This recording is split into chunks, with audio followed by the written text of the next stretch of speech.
का हार्दिक स्वागत है। आज हम लोग वॉल्यूम सेकंड के चैप्टर नंबर 11 को पढ़ेंगे। विकिरण तथा द्रव्य की द्वैत प्रकृति, radiation and dual nature of matter. अब इसमें सबसे पहले हम लोग प्रकाश वैद्युत प्रभाव के बारे में जानेंगे। तो प्रकाश वैद्युत प्रभाव या प्रकाश वैद्युत उत्सर्जन क्या है उसको थोड़ा सा जानते हैं। उससे भी पहले थोड़ी सी एक बात को और जानेंगे हम लोग कि जिस समय पर कोई भी प्रकाश किसी भी धातु के पृष्ठ पर आपतित होता है तो प्रकाश की एक आवृत्ति होती है। हर प्रकाश की अपनी एक निश्चित आवृत्ति होती है।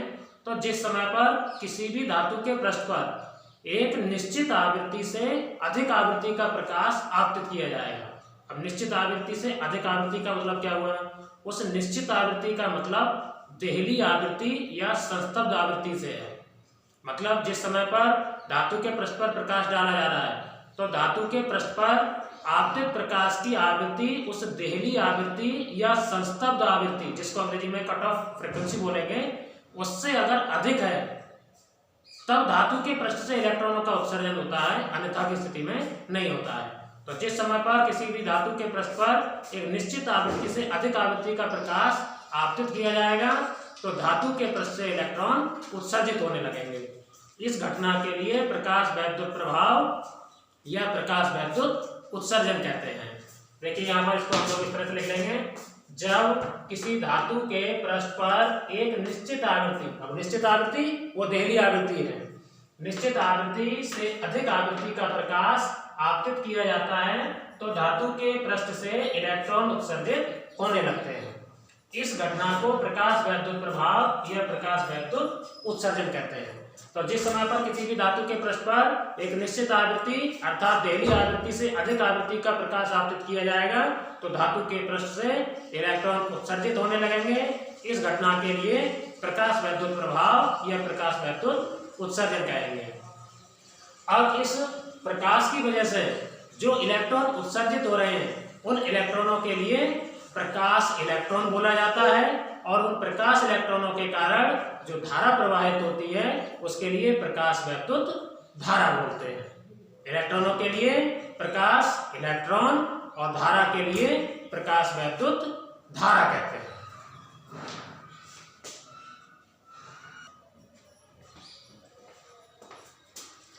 अब इसमें आगे हम एडो को पढ़ेंगे, आइंस्टीन का प्रकाश वैद्युत समीकरण।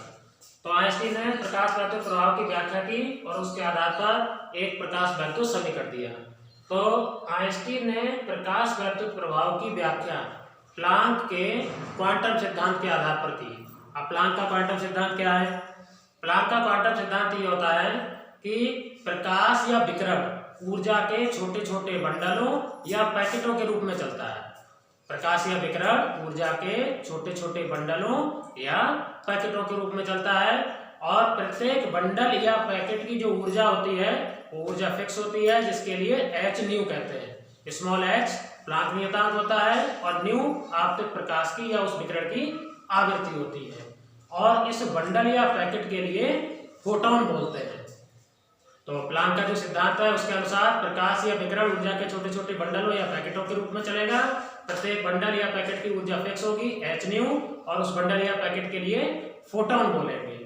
अब आइंस्टीन ने इस सिद्धांत के आधार पर व्याख्या किस तरह से की कि जिस समय पर धातु के पृष्ठ पर प्रकाश के फोटोन गिरेंगे तो प्रकाश का जो फोटोन है वो अपनी ऊर्जा जो कि एच न्यू है वो किसी भी एक इलेक्ट्रॉन को दे देगा और इलेक्ट्रॉन उस फोटोन की ऊर्जा को ग्रहण करके धातु के पृष्ठ से तुरंत उत्सर्जित हो जाएगा। अब ऐसे इलेक्ट्रॉन जो धातु के पृष्ठ से उत्सर्जित होते हैं वो फोटोन की ऊर्जा को अवशोषित करके तुरंत बाहर आ जाते हैं तो उनकी गतिज ऊर्जा जो है वो अधिकतम होती है। बाकी के ऐसे इलेक्ट्रॉन जो धातु के पृष्ठ के भीतर से उत्सर्जित होते हैं उनके लिए जो गतिज ऊर्जा फोटोन से मिली है उनकी ऊर्जा दो कामों में खर्च होती है। एक तो इलेक्ट्रॉन को धातु के पृष्ठ तक लाने में, दूसरी शेष बची ऊर्जा उनकी गतिज ऊर्जा बढ़ाने में। तो ऐसे इलेक्ट्रॉन जो धातु के पृष्ठ के भीतर से उत्सर्जित होंगे उनकी ऊर्जा दो कामों में खर्च होगी। एक तो इलेक्ट्रॉन को धातु के पृष्ठ तक लाने में और दूसरी उनकी गतिज ऊर्जा को बढ़ाने में। तो जो फोटोन की ऊर्जा है एच न्यू वो किसी भी एक इलेक्ट्रॉन के द्वारा अवशोषित की जाएगी और अवशोषित करने के बाद में दो कामों में खर्च होगी। एक तो उसकी गतिज ऊर्जा ई के उसको बढ़ाने में के का मतलब यहाँ काइनेटिक एनर्जी से है, और प्लस डब्ल्यू। यहाँ जो डब्ल्यू है, डब्ल्यू के लिए कार्यफलन कहते हैं। कार्यफलन ऊर्जा है, किस तरह की ऊर्जा है? कार्यफलन हमारी वह न्यूनतम ऊर्जा होती है या वह न्यूनतम आवश्यक ऊर्जा होती है जो किसी भी धातु के पृष्ठ से इलेक्ट्रॉनों के उत्सर्जन के लिए आवश्यक होती है। अगर ऊर्जा का मान कार्यफलन से कम है तो भी पृष्ठ से इलेक्ट्रॉन उत्सर्जित नहीं होंगे। तो वह न्यूनतम ऊर्जा जो किसी धातु के पृष्ठ से इलेक्ट्रॉनों के उत्सर्जन के लिए आवश्यक होती है, उसके लिए हम लोग कार्यफलन W बोलते हैं। तो इलेक्ट्रॉनों के उत्सर्जन के लिए अंदर से पृष्ठ तक लाने में खर्च हुई ऊर्जा कार्यफलन W, और बाकी की शेष बची ऊर्जा हमारी गतिज ऊर्जा बढ़ाने में खर्च हो जाएगी E के। तो H हमारी दो कामों में हो गई, E के प्लस W। यहाँ से गतिज ऊर्जा का मान निकालेंगे, इसलिए E के बराबर, ये W इधर आकर के घट जाएगा, H न्यू माइनस के हो जाएंगे W। इसको मान लेते हैं समीकरण 1। ये इलेक्ट्रॉनों की गतिज ऊर्जा होगी हमारी, या अधिकतम गतिज ऊर्जा E के, H न्यू माइनस के W हो जाएगी। अब यहाँ पर W हमारा कार्यफलन है, तो कार्यफलन का जो मान होता है इसको देखेंगे। यदि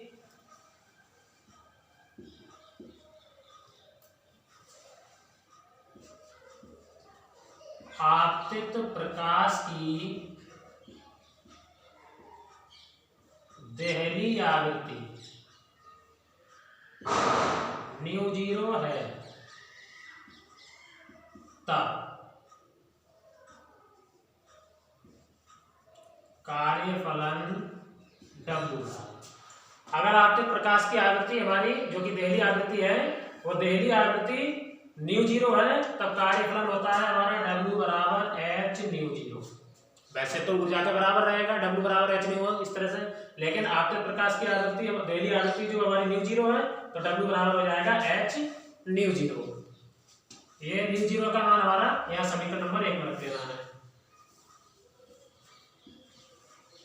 समीकरण 1 से,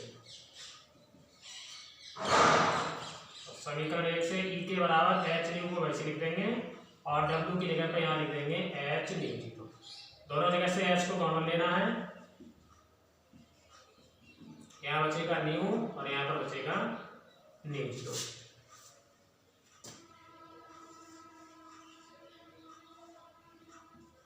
इसको डाल लेते हैं समीकरण नंबर 2। ये हमारे पास इलेक्ट्रॉनों की अधिकतम गतिज ऊर्जा का एक सूत्र आ गया, प्लांक नियतांक और आवृत्ति के पदों में। देखेंगे जरा, यदि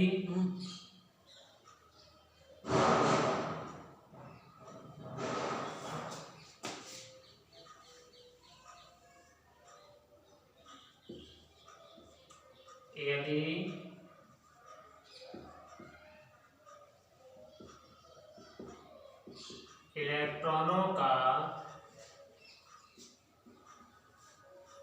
अधिकतम वेग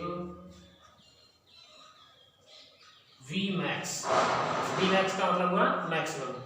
तो यदि इलेक्ट्रॉनों का अधिकतम वेग Vmax है, तब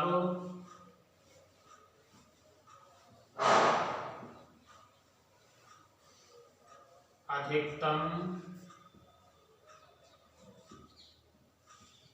गतिज ऊर्जा, तो ऐसी स्थिति में अधिकतम गतिज ऊर्जा हमारी E के बराबर हो जाएगी 1/2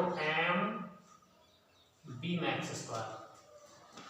जनरली जो गतिज ऊर्जा होती है वो 1/2 mv² होती है, तो E के बराबर हो जाएगा 1/2 mv²।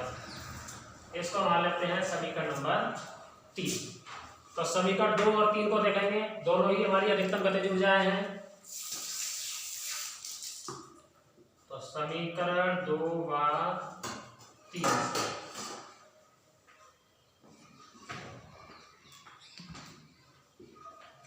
2 व 3 से, तो इसको लिख देंगे पहले 1/2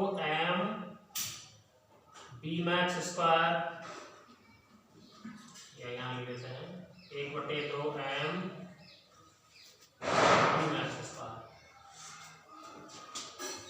बराबर भी हो जाएगा हमारा H न्यू माइनस ν0।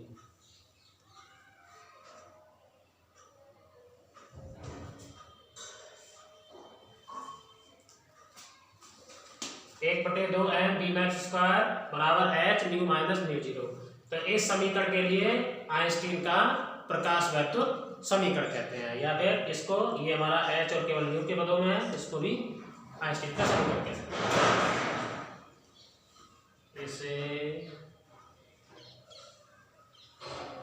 आइंस्टीन का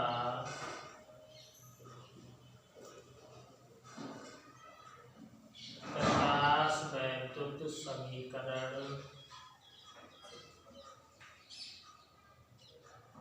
कहते हैं। एक बार जरा फिर से इसको ध्यान देंगे।